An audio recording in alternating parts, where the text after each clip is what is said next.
Hello everyone. तो अब हम आ गए हैं अपने यूनिट नंबर 2 के अगले टॉपिक पर, जो कि है स्टेक होल्डर एनालिसिस। इससे पहले हम यूनिट 2 में पढ़ चुके हैं significance of project initiation in project cycle, की कंपोनेंट्स ऑफ प्रोजेक्ट चार्टर्स। इससे पहले ही जस्ट हमने पढ़ा था। और अब हम आ गए हैं थर्ड टॉपिक पर अपने यूनिट नंबर 2 के प्रोजेक्ट के स्टेक होल्डर के एनालिसिस पर। तो चलिए, जैसे कि अब हम हर एक चैप्टर में स्टार्ट करते हैं सिर्फ डेफिनेशन से, किसी भी कीवर्ड की, उसी से ही हम स्टार्ट करते हैं स्टेक होल्डर एनालिसिस की डेफिनेशन से। Individuals and organisations who are actively involve in project और whose interest may be positively or negatively affected as a result of project execution or successful project completion।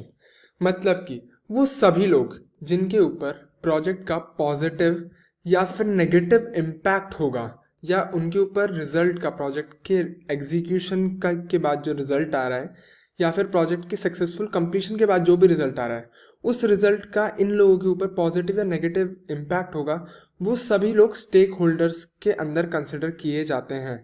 ये चीज़ हम पहले भी discuss कर चुके हैं, बट ये स्पेसिफिक टॉपिक है स्टेक होल्डर एनालिसिस, जिसमें हम स्टेक होल्डर, जो भी हमारे स्टेक होल्डर्स हैं, मतलब जिनके ऊपर प्रोजेक्ट का हमारे पॉजिटिव या नेगेटिव इम्पैक्ट हो रहा है, या जो भी लोग इन्वॉल्व है हमारे प्रोजेक्ट में, उनका एनालिसिस करेंगे कि हम उनको कैसे जज करते हैं, क्या कौन कौन हम काउंट करेंगे हमारे स्टेक होल्डर्स में, और क्या उनके साथ कम्युनिकेशन रखने में क्या क्या चीज़ें हमें काम आती हैं।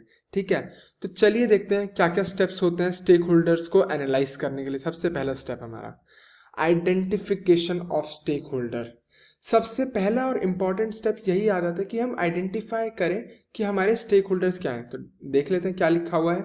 Identify all potential stakeholders who may be impacted by the project और programme. This includes internal stakeholders such as employees, managers, and shareholders, as well as external stakeholders such as customers, supplier, government agencies, and community organizations। मतलब कि जब भी हम किसी project को start करने जा रहे हैं, या जब हमें प्रोजेक्ट चार्टर बनाना है किसी प्रोजेक्ट का, तो प्रोजेक्ट चार्टर में हम अपने स्टेक होल्डर्स को इंक्लूड करते हैं। ठीक है, या फिर जिन जिन से हमें अप्रूवल चाहिए, या कौन कौन लोग उसमें इन्वॉल्व रहेंगे उस प्रोजेक्ट में, तो जिन जिन लोगों का इन्वॉल्वमेंट होगा वो सभी लोग स्टेक होल्डर्स में आएंगे। तो सबसे पहला स्टेप हो जाता है स्टेक होल्डर एनालिसिस का, कि हम आइडेंटिफाई कर लें कि कौन कौन लोग उस प्रोजेक्ट का पार्ट बनेंगे, किन किन लोगों पे उस प्रोजेक्ट का इफेक्ट पड़ेगा। तो जैसे कि लिखा हुआ है कि इंटरनली अगर हम बात करें कि प्रोजेक्ट एक कंपनी का प्रोजेक्ट है, ठीक है, तो इंटरनली उसके स्टेक होल्डर्स कौन कौन हो जाएंगे? एम्प्लॉयज़ हो जाएंगे ऑब्वियसली, जो उस टीम में काम कर रहे हैं। मैनेजर्स हो जाएंगे, कि मान लीजिए आप एक प्रोजेक्ट मैनेजर हैं जो जिसकी टीम में अलग अलग डिपार्टमेंट्स के लोग काम कर रहे हैं, कि फाइनेंस के लोग काम कर रहे हैं, डेवलपमेंट टीम के लोग काम कर रहे हैं, तो वो सब मैनेजर्स आपके स्टेक होल्डर्स हो जाएंगे, क्योंकि उनके नीचे काम करने वाले लोग या उनके डिपार्टमेंट के लोग आपको आकर के रिपोर्ट कर रहे हैं, और पैरेलली अपने मैनेजर को भी रिपोर्ट कर रहे हैं। एंड शेयर होल्डर्स, जिनका भी कंपनी में शेयर है, या जो भी एक पर्टिकुलर वर्थ कंपनी में होल्ड करते हैं, या बोर्ड ऑफ डायरेक्टर्स जो हो गए, या फिर हमारे एग्जीक्यूटिव ऑफिसर्स जो हो गए, तो वो सब शेयर होल्डर्स भी हमारे इंटरनल स्टेक होल्डर्स में काउंट होंगे। As well as external stakeholders की अगर हम बात करें, तो कस्टमर, जिनके ऊपर इम्पैक्ट पड़ने वाला है उस प्रोडक्ट का। ठीक है, जो भी लोग को हम सर्व करेंगे, वो फाइनल जो प्रोजेक्ट हमारा बन जाएगा या प्रोडक्ट जो हमारा बन जाएगा, तो कस्टमर्स ऑब्वियसली हमारे एक्सटर्नल स्टेक होल्डर्स हो गए। डायरेक्टली इन्वॉल्व नहीं है, लेकिन इनडायरेक्टली इन्वॉल्व है हमारे इसमें आइडेंटिफिकेशन ऑफ स्टेक होल्डर्स में, या स्टेक होल्डर कैटेगरी में। सप्लायर, जो भी हमें रिसोर्सेज सप्लाई करेंगे, वो सब इसमें आ जाएंगे। नेक्स्ट आता है हमारा गवर्नमेंट एजेंसीज। अब गवर्नमेंट एजेंसीज एक इंपॉर्टेंट पार्ट कैसे प्ले करती हैं? ठीक है, तो जब भी हम किसी प्रोजेक्ट के ऊपर काम कर रहे हैं या कोई प्रोडक्ट बना रहे हैं, तो वो गवर्नमेंट जो रेगुलेशंस हैं उनके अकॉर्डिंग बनना चाहिए। तो इसलिए गवर्नमेंट एजेंसीज को जो है वो हम स्टेक होल्डर्स में काउंट करते हैं, यानी कि एक्सटर्नल स्टेक होल्डर में काउंट करते हैं। क्यों? क्योंकि गवर्नमेंट एजेंसीज का प्रोजेक्ट के ऊपर, या फिर प्रोजेक्ट का गवर्नमेंट एजेंसीज के ऊपर वाइस वर्सा एक डायरेक्ट या फिर इनडायरेक्ट एक इफेक्ट पड़ता है। तो इसी वजह से हम गवर्नमेंट एजेंसीज को भी एक एक्सटर्नल स्टेक होल्डर में काउंट करते हैं। एंड कम्युनिटी ऑर्गेनाइजेशन, जिस भी, मान लीजिए कोई हमारा ऐसा प्रोडक्ट है जो किसी पर्टिकुलर कम्युनिटी को टारगेटेड है, तो हम उस प्रोजेक्ट को, जो हमारी कम्युनिटी है, उसके अकॉर्डिंग बनाएं, और इसीलिए हमारी जो कम्युनिटी है वो कहीं ना कहीं उस प्रोजेक्ट पे एक पॉजिटिव या फिर नेगेटिव इम्पैक्ट डाल सकती है, या हमारे प्रोजेक्ट का उस कम्युनिटी के ऊपर एक पॉजिटिव या फिर नेगेटिव इम्पैक्ट पड़ सकता है। तो इसलिए वो भी हमारे एक स्टेक होल्डर में काउंट होगा, ठीक है। तो चलिए बढ़ते हैं अब अपने नेक्स्ट स्टेप की तरफ। सेकेंड स्टेप है कैटेगराइजेशन ऑफ स्टेक होल्डर्स। जब भी हम कैटेगराइजेशन की बात करते हैं तो कैटेगराइजेशन हमारे काम को हमेशा से सिंप्लीफाई करता आ रहा है, ठीक है। जब भी हम स्कूल्स में पढ़ते थे या फिर हम कॉलेज में पढ़ रहे हैं तो एक कैटेगरी में या फिर सेक्शंस में हमें डिवाइड किया जाता है। क्यों? ताकि हमारी काउंटिंग आसान हो सके या हमारा जो परफॉर्मेंस है वो आसानी से जज किया जा सकता है। तो इसी तरीके से जो स्टेक होल्डर्स की कैटेगराइजेशन है वो भी एक इम्पॉर्टेंट एस्पेक्ट है। तो देख लेते हैं क्या लिखा हुआ है। The next step is to categorise the stakeholders based on their level of interest, influence and importance. This helps to prioritize stakeholder engagement, effort, and develop appropriate strategies for managing stakeholder relationships. मतलब कि हम stake holders को ऐसी categories में divide कर लें जो कि बेस्ड हो किस पे, इंटरेस्ट पर, कि उस स्टेक होल्डर का हमारे प्रोजेक्ट में कितना इंटरेस्ट है, इन्फ्लुएंस मतलब कि वो जो स्टेक होल्डर है वो हमारे प्रोजेक्ट के ऊपर कितना इन्फ्लुएंस डाल सकता है या फिर हमारे प्रोजेक्ट का उस स्टेक होल्डर पे कितना इन्फ्लुएंस पड़ सकता है। एंड थर्ड इज इम्पॉर्टेंस, कि उस स्टेक होल्डर का हमारे प्रोजेक्ट में इम्पॉर्टेंस है या नहीं है, या फिर सिर्फ हमें उनको इन्फॉर्म्ड रखना है उन चीज़ों के बारे में। तो इन कुछ एग्जाम्पल्स हैं ये तो कुछ, बल्कि आप अपने हिसाब से भी कैटेगरीज बना सकते हैं जैसे आपको नीडफुल लगे, और उन कैटेगरीज में हम हमारे जो स्टेक होल्डर्स हैं उनको डिवाइड कर लें। अब वो कैसे हेल्प करता है? This helps to prioritise stakeholder engagement and efforts and develop appropriate strategies. मतलब कि जैसे कि हम पहले भी डिस्कस कर चुके हैं इस कोर्स में कि प्रोजेक्ट मैनेजर्स को इन्फॉर्म रखना एक इम्पॉर्टेंट पार्ट होता है जब आप काम कर रहे हैं एज अ प्रोजेक्ट मैनेजर। तो जब हम प्रायोरिटाइज कर लेंगे कि स्टेक होल्डर को हमें कितना इन्फॉर्म रखना है। अब जैसे फॉर एग्जांपल कोई कंपनी का इंटरनल प्रोजेक्ट चल रहा है, ठीक है, एंड कोई आप किसी भी ऑर्गेनाइजेशन स्ट्रक्चर में काम कर रहे हैं जहाँ पर टीम वर्कर्स जो हैं, जो भी आपकी टीम में काम कर रहे हैं या जो एम्प्लॉयज़ हैं, वो डायरेक्टली सिर्फ आपको रिपोर्ट कर रहे हैं।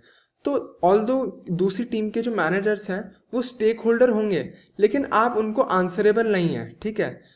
तो इसी हिसाब से मतलब आप उनकी कैटेगरीज बना लेंगे कि आपको किसको कितना इन्फॉर्म रखना है, ठीक है। तो प्रायोरिटाइज करने में हेल्प कर रहा है। तो इससे आपके जो एफर्ट्स हैं वो भी कम हो रहे हैं और आपकी एफिशिएंसी जो है वो बढ़ रही है, ठीक है। Develop appropriate strategies for managing stakeholder relationship, वही जो मैंने डिस्कस किया कि आपको कितना किसको डिस्क्लोज करना है, कितना किसको बताना है। तो वो अगर आप कैटेगरीज में पहले से ही डिवाइड करके रख लेंगे हमारे स्टेक होल्डर्स को अकॉर्डिंग टू जो भी क्राइटेरिया आप डिफाइन करना चाहें उनको, जो कि मैंने एग्जांपल भी लिया, अगर आप इनमें करना चाहें तो इनमें भी कर सकते हैं, लेकिन अगर आपको अपने हिसाब से कोई और भी लेना है तो आप वो भी क्राइटेरियाज ले सकते हैं। तो उनको मैनेज करने में भी हेल्प करता है कैटेगराइजेशन ऑफ स्टेक होल्डर। तो चलिए बढ़ते हैं अपने नेक्स्ट स्टेप की तरफ फॉर स्टेक होल्डर एनालिसिस। तो नेक्स्ट स्टेप आ जाता है analysis of stakeholder needs and expectations. तो पढ़ लेते हैं हमने क्या लिखा है। Once the stakeholders are identify कर लिए एंड कैटेगराइजेशन हो गया है, ठीक है। The next step is to gather information about their needs, expectations and concern. This can be done through survey, interviews, focus groups और other form of stakeholder engagement. यानी कि अब जब हमने आइडेंटिफाई कर लिया कि हमारे स्टेक होल्डर्स कौन कौन हैं, हमने उनको कैटेगराइज कर लिया अकॉर्डिंग टू आर नीड, जिससे हमारा काम आसान हो, हम उनको इन्फॉर्म रख सकें जिसको भी हमें जितना भी इन्फॉर्म रखना है। अब नेक्स्ट स्टेप आ जाता है कि हम उनकी नीड्स को आइडेंटिफाई करें कि वो क्या चाहते हैं। हर एक पर्टिकुलर स्टेक होल्डर की हमसे अलग अलग रिक्वायरमेंट होगी, अलग अलग एक्सपेक्टेशंस होंगी और हर एक स्टेक होल्डर की अलग अलग कंसर्न्स होंगे। फॉर एग्जाम्पल गवर्नमेंट एजेंसी है, ठीक है, तो उसके जो कंसर्न होंगे talking about in terms of कि हमारे जो प्रोजेक्ट के रेगुलेशंस हैं वो गवर्नमेंट रेगुलेशंस को फॉलो कर रहे हैं या नहीं कर रहे, वो उनका कंसर्न होगा। अगर हम बात करें हमारी फाइनेंस टीम के या फाइनेंस टीम के स्टेक होल्डर्स के क्या कंसर्न हो सकते हैं कि जो उन्होंने रिसोर्सेज हमें दिए हैं या जो उन्होंने मॉनिटरी रिसोर्सेज हमें दिए हैं वो अच्छे से यूटिलाइज हो रहे हैं कि नहीं हो रहे हैं, ठीक है। फिर एक्सपेक्टेशंस में क्या आ सकते हैं कि जैसे मान लीजिए जो हमारे सीईओज हैं या एग्जीक्यूटिव ऑफिसर्स जो हैं उनकी एक्सपेक्टेशंस मीट हो रही हैं उस प्रोजेक्ट के थ्रू या नहीं हो रही है, ठीक है। और फिर नीड्स कि क्या चाहते हैं सीईओज या एग्जीक्यूटिव ऑफिसर्स या हमारे मैनेजर जिसके अंदर हम काम कर रहे हैं, अंडर हम काम कर रहे हैं, वो हमसे क्या चाहता है उस प्रोजेक्ट से, उसकी क्या नीड्स फुलफिल हो रही हैं, ठीक है। तो वो हम इसमें एनालाइज करते हैं, ठीक है। This can be done through surveys, हम सर्वे करा सकते हैं। सर्वे इन द सेंस कि जो भी हमारे कंसर्न है, कि मान लीजिए फाइनेंस डिपार्टमेंट को कोई कंसर्न्स रेज करना है, ठीक है, तो हम एक फॉर्म सर्कुलेट करा दें जो कि फाइनेंस डिपार्टमेंट के लोग भर सकें, और फिर वो अकॉर्डिंगली उनके जो भी कंसर्न है, मतलब रिस्क हम एनालाइज कर लें उनके जो भी हैं, एंड उनको हम अकॉर्डिंगली सॉल्व कर लें, ठीक है। इंटरव्यूज़ यानी कि हम उनसे जा करके पर्सनली बातें कर लें कि आप बताइए आपकी क्या एक्सपेक्टेशंस हैं या क्या नीड्स हैं। फोकस ग्रुप्स मतलब कि मान लीजिए वो हमें किसी एक पर्टिकुलर ग्रुप के थ्रू, मतलब वो हमें इन्वॉल्व करें, हम उन्हें एक डिस्कशन में, और वहाँ पर वो हमें बताएं, या फिर other form of stakeholder engagement, जो भी हम जिस भी तरीके से हम हमारे स्टेक होल्डर्स को एंगेज करना चाहें अपने साथ, हम उस तरीके से उनकी नीड्स और एक्सपेक्टेशंस को जान सकते हैं, एंड अकॉर्डिंगली हम अपने प्रोजेक्ट में आगे बढ़ सकते हैं, उनको चीज़ें इन्फॉर्म रख के और समझा के, ठीक है। तो चलिए बढ़ते हैं अपने नेक्स्ट स्टेप की तरफ। नेक्स्ट स्टेप हमारा आ जाता है development of stakeholder management strategies, ठीक है। तो अभी तक हमने क्या क्या देख लिया? अभी तक हमने देख लिया, आइडेंटिफाई कर लिया हमने हमारे स्टेक होल्डर को कि हमारा स्टेक होल्डर कौन है, ठीक है। फिर हमने उनको कैटेगरीज में डिवाइड कर लिया अकॉर्डिंग टू जैसा भी आपका क्राइटेरिया रखना चाहे। हमने 3 क्राइटेरिया कवर करे कि इंटरेस्ट, इन्फ्लुएंस और इम्पोर्टेंस। फिर हमने देखा कि उनकी नीड्स और एक्सपेक्टेशंस को कैसे एनालाइज करें हम, जो कि सर्वेज, इंटरव्यूज या फोकस ग्रुप्स के थ्रू हो सकता है। And coming to the next part, development of stakeholder management strategies, जो कि एक बहुत इंपॉर्टेंट एस्पेक्ट है, ठीक है।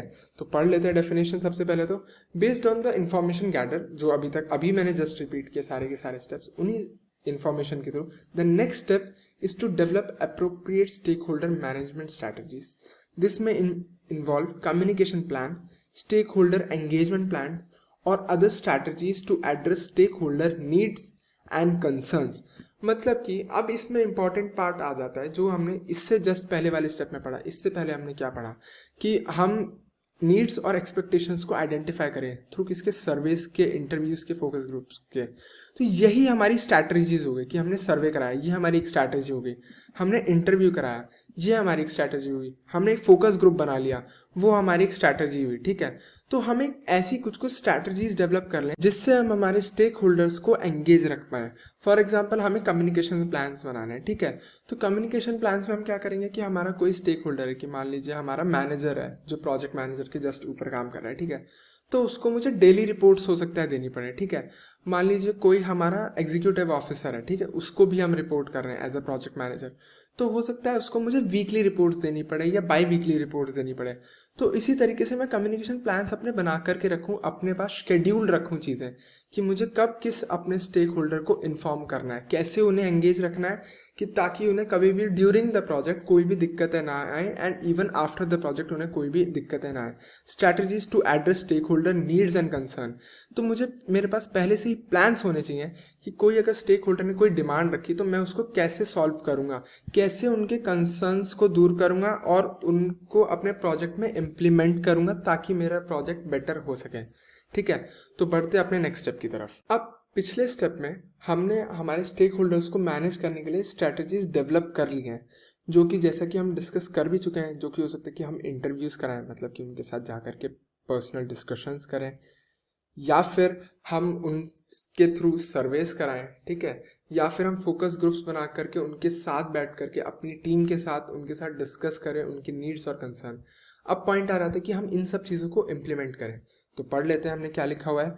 The final step is to implement the stakeholder management strategies and monitor their effectiveness over time.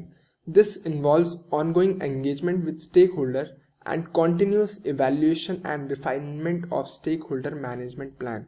मतलब कि जब हमने स्टेक होल्डर्स की अपनी स्ट्रैटेजीज मैनेज करने के लिए हमने स्ट्रैटेजीज बना ली, अब जैसे ही हमने उनको इम्प्लीमेंट कर दिया, कि मतलब हमने सर्विस कराने शुरू कर दिए, हमने इंटरव्यूज़ कराने शुरू कर दिए, तो अब इम्पॉर्टेंट पार्ट आ जाता है कि हम उन्हें मॉनिटर करें, कि जो भी हमारे पास सर्वे निकल के आ रहे हैं हम उन्हें मॉनिटर करें कि कितने लोग भर रहे हैं उस स्टेक होल्डर्स में से उस फॉर्म को या सर्वे को, और क्या उस सर्वे में से रिस्पॉन्स आ रहा है, या जो भी हम इंटरव्यूज़ ले रहे हैं या डिस्कशंस कर रहे हैं हम स्टेक होल्डर्स के पास जा जाकर, उनसे क्या रिस्पॉन्स आ रहा है, उनसे पॉजिटिव रिस्पॉन्स आ रहा है अकॉर्डिंग कि हमारे प्रोजेक्ट के बारे में, या फिर नेगेटिव रिस्पॉन्स आ रहा है, एंड उसी के अकॉर्डिंग हम अपने प्रोजेक्ट में आगे बढ़ें ताकि हमारे स्टेक होल्डर्स अच्छे से हमारे प्रोजेक्ट के अंदर इन्वॉल्व रहें, ठीक है।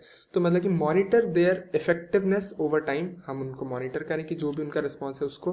This involves ongoing engagement with stakeholder and continuous evaluation, मतलब कि हम लगातार उनके टच में रहें। As a project manager communication skills आपके बहुत ज़्यादा काम आएंगे, ठीक है। नो मैटर आप किसी भी फील्ड से, लेकिन कम्युनिकेशन स्किल्स अगर आपकी वीक है तो you can not be a good project manager, क्योंकि आपको हर एक लोगों से सिर्फ कम्युनिकेट ही करना है। तो स्टेक होल्डर्स को भी एंगेज रखने के लिए आपकी कम्युनिकेशन स्किल्स इंपॉर्टेंट होनी चाहिए। यहाँ पर भी एंगेज रखने के लिए communication skills play an important role. Continuous evaluation, जो भी आपके पास सर्वेस के रिपोर्ट्स आ रहे हैं या फिर इंटरव्यूज़ के रिपोर्ट्स आ रहे हैं या फोकस ग्रुप्स के डिस्कशंस के जो भी रिजल्ट्स आ रहे हैं, उनको आप कॉन्टिन्यूसली इवेल्युएट करते रहें एंड उन्हें रिफाइन करते रहें, ताकि वो आपके प्रोजेक्ट के बेटरमेंट में कंट्रीब्यूट कर सके, ठीक है। एंड अकॉर्डिंगली हमारी जो स्टेक होल्डर मैनेजमेंट प्लान्स हैं उनको हम ऑल्टर करते रहें। इसी के साथ जो हमारा स्टेक होल्डर एनालिसिस था, जिसके 6 स्टेप्स अभी हमने पढ़े हैं, वो टॉपिक खत्म होता है। And with next topic we will start studying RACI charts को यूज़ करना, जो कि बहुत इंपॉर्टेंट एस्पेक्ट है as a project manager and बहुत काम आएगा आपके जब आप एक प्रोजेक्ट मैनेजर की तरह किसी कंपनी में काम कर रहे होंगे। तो थैंक यू एवरीवन।